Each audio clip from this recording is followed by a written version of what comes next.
Saya Martina Citra Utami dari Prodi D3 Keperawatan semester 2 Stikes Mitra Adiguna Palembang. Baiklah, di sini saya akan memberikan sedikit penjelasan tentang patofisiologi proses terjadinya syok. Tapi sebelumnya saya akan memberitahukan apa sih syok itu dan apa saja gejalanya.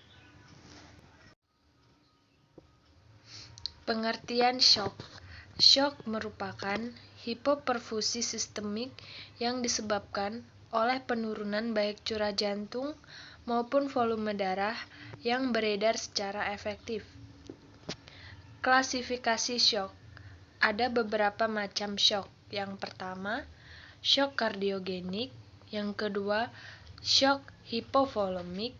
Yang ketiga, syok anafilaktik. Yang keempat, syok septik. Yang kelima, syok neurogenik. Syok kardiogenik merupakan kondisi di mana jantung mengalami gangguan secara mendadak sehingga tidak mampu mencukupi pasokan darah yang dibutuhkan oleh tubuh. Gejalanya yang pertama, hipotensi yang terus-menerus.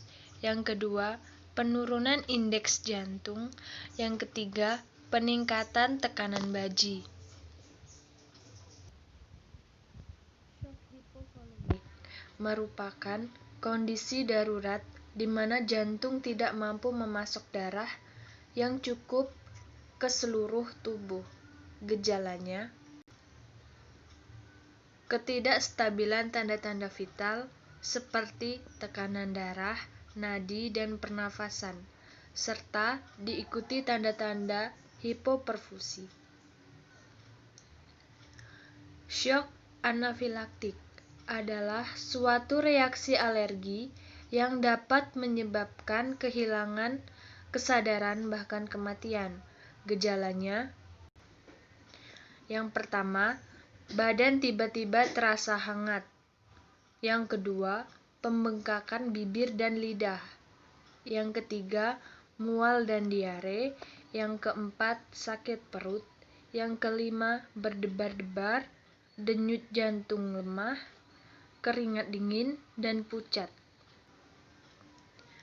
Syok septik adalah komplikasi dari sepsis, yaitu di mana kondisi tubuh yang muncul saat zat kimia ke aliran darah memicu pendarahan.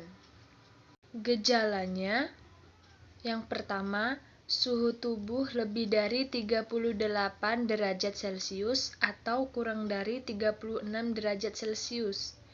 Yang kedua, frekuensi jantung lebih dari 90 kali per menit. Yang ketiga, leukosit darah lebih dari 12.000 mmHg. Syok neurogenik adalah kondisi di mana sirkulasi darah menjadi tidak normal akibat cedera saraf tulang belakang. Gejalanya yang pertama, hipotensi. Yang kedua, brakikardia 90%. Yang ketiga, kulit hangat dan kering. Oke, baiklah.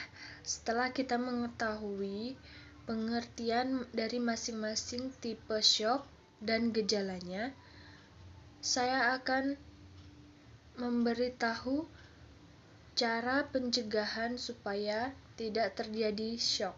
Yang pertama, untuk mencegah terjadinya syok, penyakit tertentu perlu segera ditangani, misalnya penyakit jantung, diare, atau pendarahan hebat. Lalu yang kedua, penderita alergi yang pernah mengalami syok anafilaktik perlu menghindari hal-hal yang dapat memicu alergi, misalnya makanan atau minuman tertentu.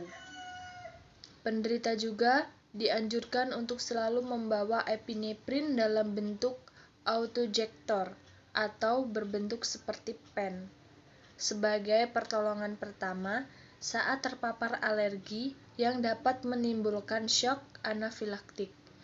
Konsultasi terlebih dahulu sebelum menggunakan obat tersebut.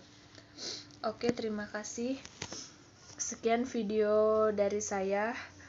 Maaf jika ada kata-kata atau penyampaian yang kurang berkenan, dan jangan lupa like dan share.